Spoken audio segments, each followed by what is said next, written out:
네, 정치가 있는 저녁 정가는 조혜진 국민의힘 의원 그리고 김영배 더불어민주당 의원과 함께 정치권 소식 짚어보겠습니다. 안녕하세요. 반갑습니다. 안녕하세요. 네. 오늘 이제 21대 후반기 국회 들어 처음으로 운영위원회 전체 회의가 지금 진행 중이죠. 김영배 의원께서는 이제 참석하시다가 이제 오셨는데. 네, 그렇습니다. 지금 이제 막 정회하고요. 예. 저녁 때 또 이제 뜨겁게 진행되지 않을까 싶습니다. 네. 오늘이 첫 번째 운영위원회였거든요. 예. 그래서 분위기가 어땠습니까? 오늘 시작부터 좀 후끈했습니다. 이제 그 사적 채용 문제뿐만 아니고 인사 참사 그리고 대통령실에 이제 여러 가지 뭐 이 논란들이 있지 않습니까? 관저공사를 좀 특혜를 줬다든지 이런 논란들이 많은데 무엇보다는 비서실장을 비롯해서 이 수석들의 답변 태도가 굉장히 좀 오만하다는 지적이 아까 터져 나왔습니다. 그래서 이제 대통령실이 자료 제출 안 하고 이런 거야 뭐 그럴 수도 있는데 태도가 오늘 좀 국민들 보시기에 좀 민망할 정도로 약간 오만하다 이런 지적을 아까 받았는데 저녁 때에는 아마 내용적으로도 훨씬 더 뜨거운 이제 운영위가 되지 않을까 싶습니다. 네. 오전부터 이제 저녁까지 진행된 그 운영위원회에서 어떤 쟁점이 다뤄졌는지 하나하나 좀 짚어보죠. 뭐 여러 가지 이제 안건이 올라와 있을 텐데 주로 이제 이 국가인권위원회 위원장이 출석한 가운데 뭐 경찰국 문제라든가 뭐 이런 부분에 이제 주안점을 두고 얘기가 진행된 것 같아요. 어떻게 보셨습니까? 경찰국 문제는 저는 정말 이해할 수가 없는 부분입니다. 그 전에 정권까지는 이제 민정수석실이 있어가지고 네.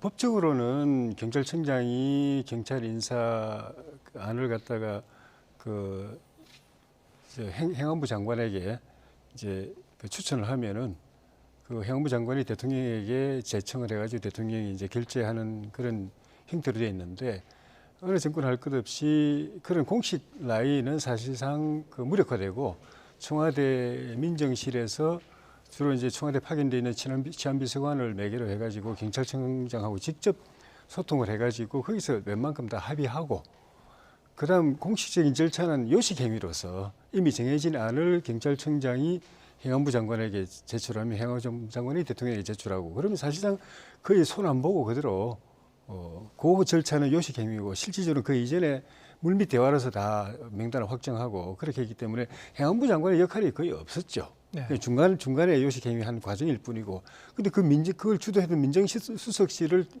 그 윤석열 대통령이 없앴거든요.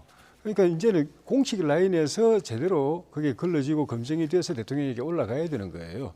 그러다 보니까 공식 라인의 중간에는 행안부 장관, 행안부밖에 없는데 여기서 제대로 역할을 안 하면은 그 이제 사고가 나게 돼 있는 거죠. 그러니까 결과적으로 볼 때는 민정수석실에서 물밑으로 작업했던 그 권한이 공식 그 절차를 통해서 행안부 장관에게 왔고, 근데 행안부 장관도 뭘 알아야 그걸 제대로 걸러가지고 대통령에 보고를 하는데 그런 걸 갖다 보좌하기 위해서 경찰청에서 파견된 경찰들을 중심으로 해가지고 경찰국을 만들고 거기서 그 경찰국에서 인사를 비롯한 여러 가지 대통령에게 보고할 자료들을 만드는 그건 굉장히 어떻게 보면은 물밑에서 진행되던 인사 작업이 수면 위로 이제 공개적으로 투명하게 된 건데 제도화된 건데 제도가 무력화되어 있던 행해화되어 있던 껍데기에 있던 제도가 살아난 건데 그 경찰로서는 환영할 만한 일이고 굉장히 좋은 일인데 그거를 거꾸로 말을 하니까 그러면은 경찰이나 아니면 야당에서는 옛날처럼 민정실에서 알아서 하고 좀 행안부 장관은 그냥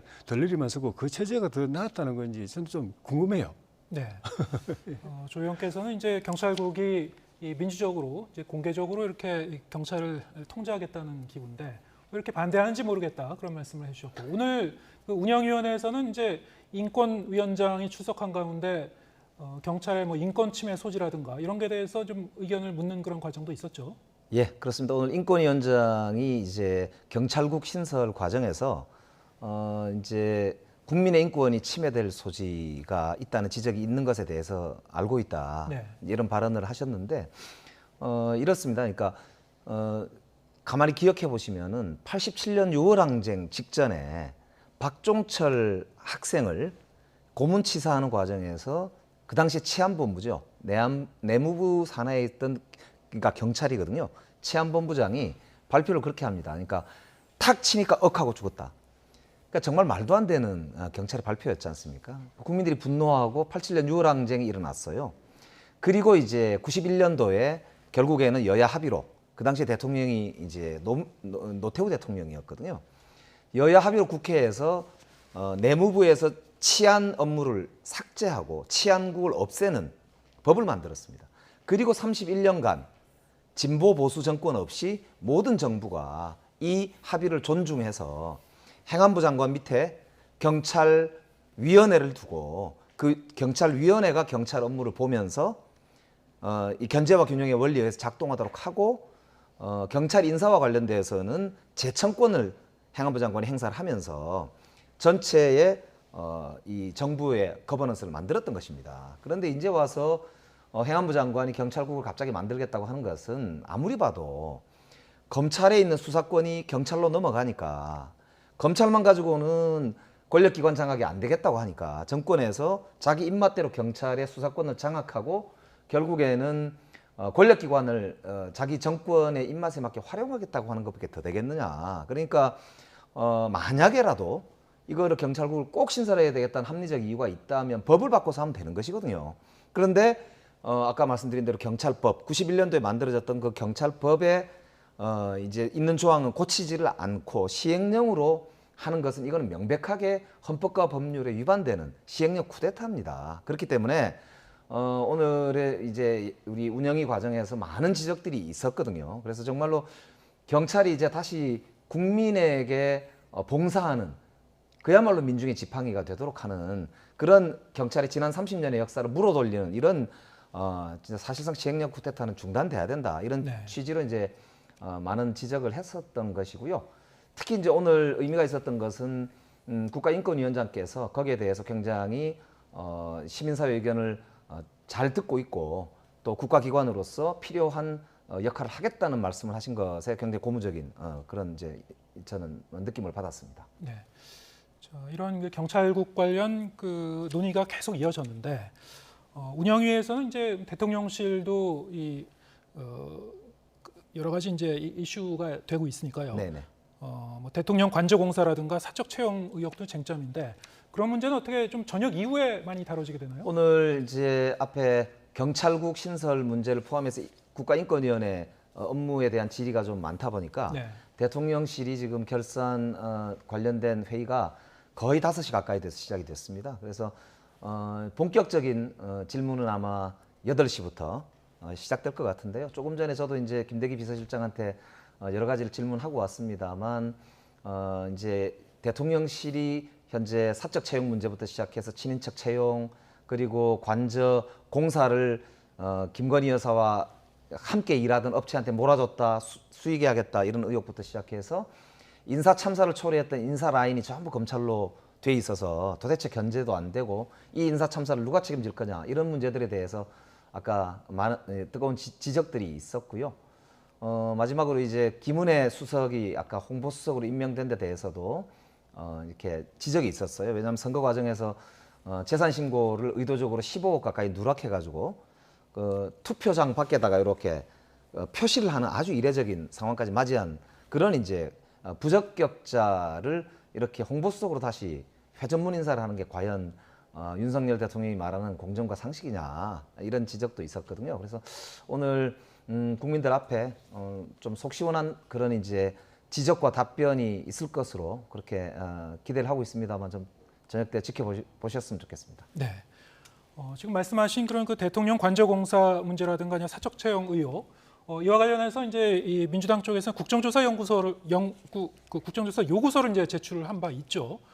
자, 이게 사실은 여야 합의로 논의가 돼야 되는 문제인데 국민의힘에서는 이제 받지 않겠다는 입장이에요. 지금 어떻게 전망하고 계십니까? 앞으로 어떻게 이야기가 풀릴까요? 국정조사를 하든 특검을 하든 지난 정권 5년 동안에 그 문제됐던 것 또 여러 가지 실정이나 소위 말하는 신적폐나 그 정리하는 것도 아직 제대로 스타트도 안 됐는데 네. 출범한 지 이제 100일 된 정권을 상대로 해서 국정조사 특검 심지어 우리 또 박홍근 민주당 원내대표께서는 국회 대정부 질문 때 대통령 취임하고 2달째인 때 탄핵 이야기까지 하시고 참 이러면은 뭐 허니문까지는 모르겠습니다만은 그래도 야당이 이 집권 여당이나 정부에 대해서 국정 잘잘못을 따지고 나중에 잘못했을 때 책임을 묻고 또 선거 때 그걸 중간 평가하고 하려고 하더라도 기회를 줘야 되는 거거든요. 법도 한번 부동산 개혁하겠다고 하니까 뭐 또 뭐 여러 가지 연금 개혁, 노동 개혁, 뭐 교육 개혁 하겠다고 그러니까 국회에서 그럼 기회를 줄게 한번 해봐라 하고 법안이 오면 빨리빨리 통과시켜주고 예산도 요청하면 해주고 그러고 나서 실력 한번 보자 그랬는데 도와줬는데도 기회를 줬는데도 못하면은 당연히 국민들이 지켜보고 있으니까 평가를 하게 될 거고 그러면 다음 선거 때 그게 심판을 받게 될 텐데 그런 기회는커녕 아예 그냥 2달 만에 탄핵 이야기하고 석 달 만에 국정조사하고 특검까지 이야기하고 그러면 우리는 아무것도 할 수가 없습니다. 국회 의석수 자체도 지금 뭐 아무것도 할 수 없는 그런 구조인데다가 처음부터 뭐 탄핵 국정조사 특검 이러면은 그거 방어하느라고 할 수가 없어요. 일할 수가 없습니다. 그러면 나중에 우리가 책임지려고 해도 책임질 게 없어요. 국민들이 볼 때도 네. 절대적으로 의석수 불리한 여당이 뭐 한번 해보려고 그러는데 딱 지켜보니까 초장부터 완전히 마구 흔들어 놓더라. 그러면 나중에 지난 21대 총선이 사실은 우리 국민의 야당인 국민의힘은 중간평가 정권 심판해가지고 그냥 압도적으로 이기려고 그랬는데 거꾸로 우리가 되치기 당해가지고 야당 심판을 당해버렸거든요. 민주당 그렇게 안 되려면은 좀 기회를 주세요. 일을 할 수 있는 기회를 주시고 잘 못하면 그때 가서 혼내시고. 그러니까 저도 이제 말씀대로 뭐 억지로 생떼를 쓰고 싶은 생각은 전혀 없습니다. 그러나 좀 분명히 보셔야 될 거는 대통령 지지율이 100일도 안 된 사이에 네. 20% 초반대까지 내려갔었다는 것은 이건 심각한 사실 문제가 있다는 것을 스스로 자각해야 되거든요. 사실 이 조금 전에 이제 국정조사 말씀이 있었는데 그 내용이 이런 거거든요. 이제 갑자기 멀쩡한 청와대를 놔두고 어느 날 갑자기 용산으로 가겠다고 또 공약은 광화문 시대를 열겠다는 것이었잖아요. 근데 용산으로 가겠다고 그랬어요. 근데 가려면은 준비가 필요한데 아무런 준비 없이 하다 보니까 지금 외교부 장관 공관을 이제 쓰겠다고 최종적으로 관저가 결정이 됐는데 알고 보니까 거기에 공사를 하는 업체가 수의계약으로 그 공사를 따냈고 그 업체가 알고 보니까 코바나 컨텐츠하고 즉 김건희 여사랑 같이 일을 했던 그런 업체고 그것도 보니까 수의계약도 보면은 이 공고를 5일 정도 내야 되거든요. 근데 그걸 단 3시간 냈다는 거 아닙니까? 그리고는 계약을 했다고 하니까 이게 이제 문제가 사실 심각한 거죠. 법을 다 위반한 거거든요. 그런데다가 또 보니까 그 문서에도 보면 어떻게 되어 있냐면 공사 장소가 세종시로 되어 있어요. 그러니까 이게 허위 공문서인 겁니다. 그러니까 이제 이런 의혹들이 있는데도 대통령실에서는 사실 최영범 전 홍보수석께서 국회 운영위가 열리면 다 해명할 수 있고 얼마든지 해명할 것이다라고 답변을 해왔어요. 그런데 오늘도 아까 잠깐 질의가 있었습니다만 전혀 답변이 없습니다. 그냥 행안부에서 하는 일입니다. 이렇게만 답변을 하고 그게 도대체 얼마나 더 예산이 증가했는지 전용을 얼마나 더 했는지 전혀 답변을 하지 않고 있습니다. 그러니까 이건 자초한 것이거든요. 그러니까 저도 의혹이 있으면 대화를 통해서 풀리면 끝나는 거지 않습니까? 그런데 전혀 국민과 소통하지 않고 야당과 자료도 주지 않고 소통도 안 하면서 생떼다 이렇게 하는 거는 이게 좀 제가 보기에는 여당과 청와대가 그러니까 대통령실이죠. 떳떳하지 못한 태도입니다. 그렇기 때문에 지금이라도 대통령실이 이런 의혹에 대해서 전말을 공개하고 자료를 제출하고 국민들에게 양해를 구할 것은 구하고 실수가 있었다면 다시는 반복하지 않을 수 있는 조치를 약속을 하면 되는 것이다. 저는 그 말씀을 드리고 싶고 오늘 제가 저녁 때 김대기 비서실장을 비롯해서 우리 대통령실 직원들에게도 꼭 그거를 이제 제가 말씀드린 대로 밝힐 건 밝히고 제출할 건 제출하고 양해를 구할 건 양해를 구할 것을 오늘 말씀을 드립니다. 그렇지 않으면 이 국정조사 요구가 점점 국민적으로 커질 것이다. 그걸 분명히 말씀드립니다. 네. 방금 말씀하신 이제 이 관저공사 관련 의혹도 결국에는 이제 대통령 배우자와 관련된 그런 사안이긴 합니다만 지금 여야 모두 이른바 이제 배우자 리스크가 다시 좀 부각되고 있어요. 오늘 같은 경우에 이제 이재명 의원의 이 배우자 김혜경 씨가 이제 경찰에 출석을 했죠. 예. 이게 의혹이 제기된 지 한 반년 만에 이게 좀 늦게 출석을 하게 된 건데 수사 결과 어떻게 전망하고 계신지요? 그 의혹은 지난 이제 그 대선 과정에서 이제 의혹이 제기되고 경찰 수사도 착수를 했는데 사안이 그렇게 뭐 복잡한 사안 같지는 않은데 네. 생각보다는 수사가 지금 시간이 많이 걸렸습니다.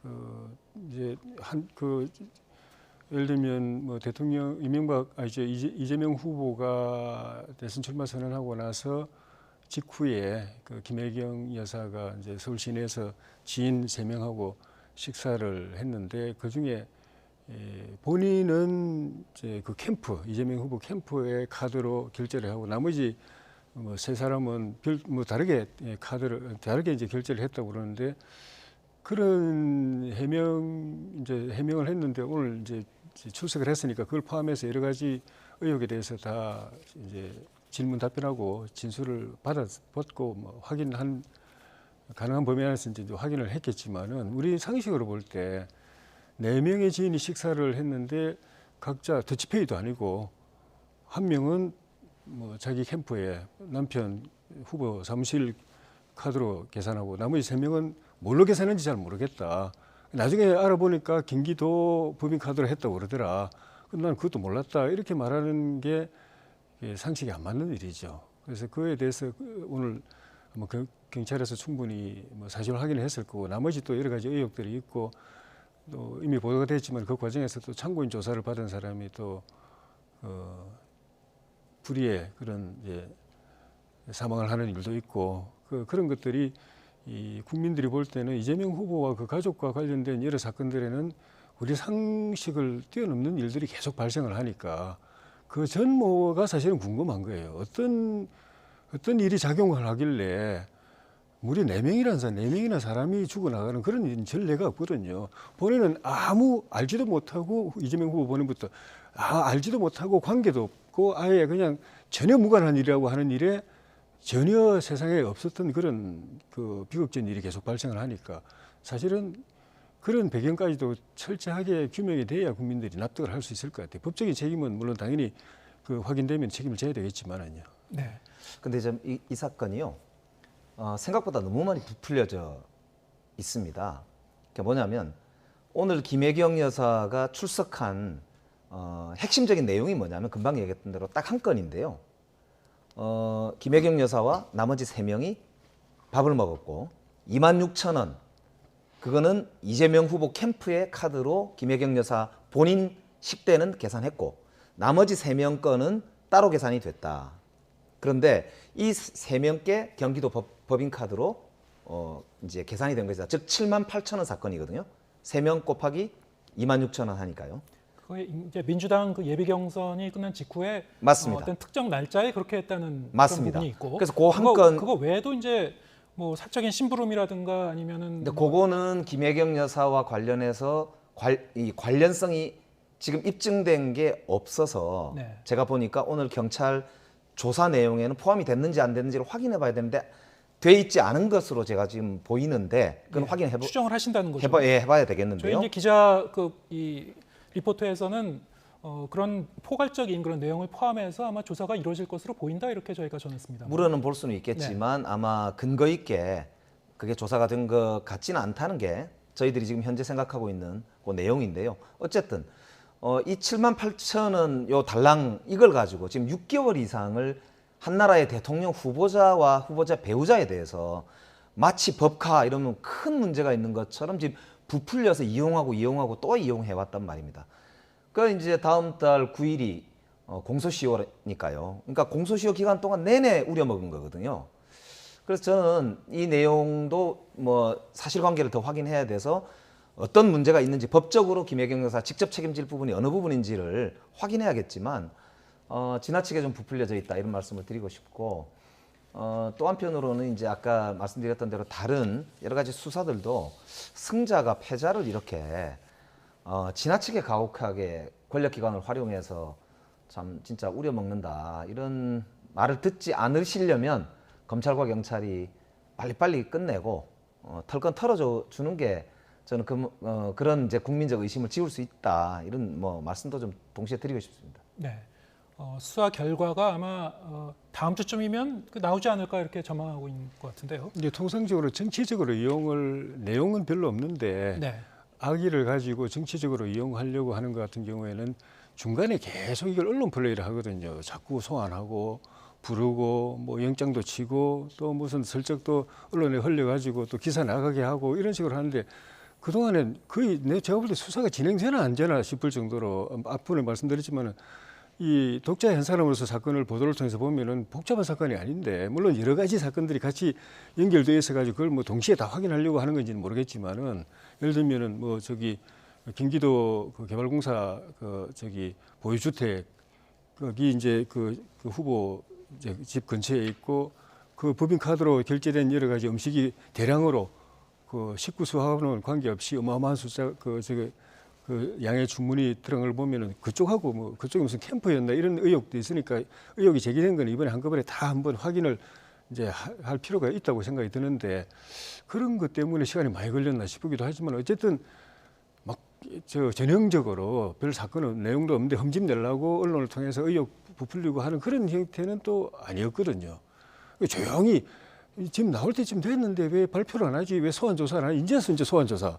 그것도 좀 말씀하신 대로 공소시효 거의 다 돼가지고 그러니까 더 이상 이렇게 시간을 끌면 안 될 것 같고 그동안에 제기된 의혹들을 명쾌하게 다 해서 걸러서 아니면 아닌 거, 긴면 긴 거 딱 확실하게 좀 밝혀냈으면 좋겠습니다. 공표를 했으면 좋겠습니다. 대통령 선거가 끝난 지가 지금 거의 6개월 돼 가거든요.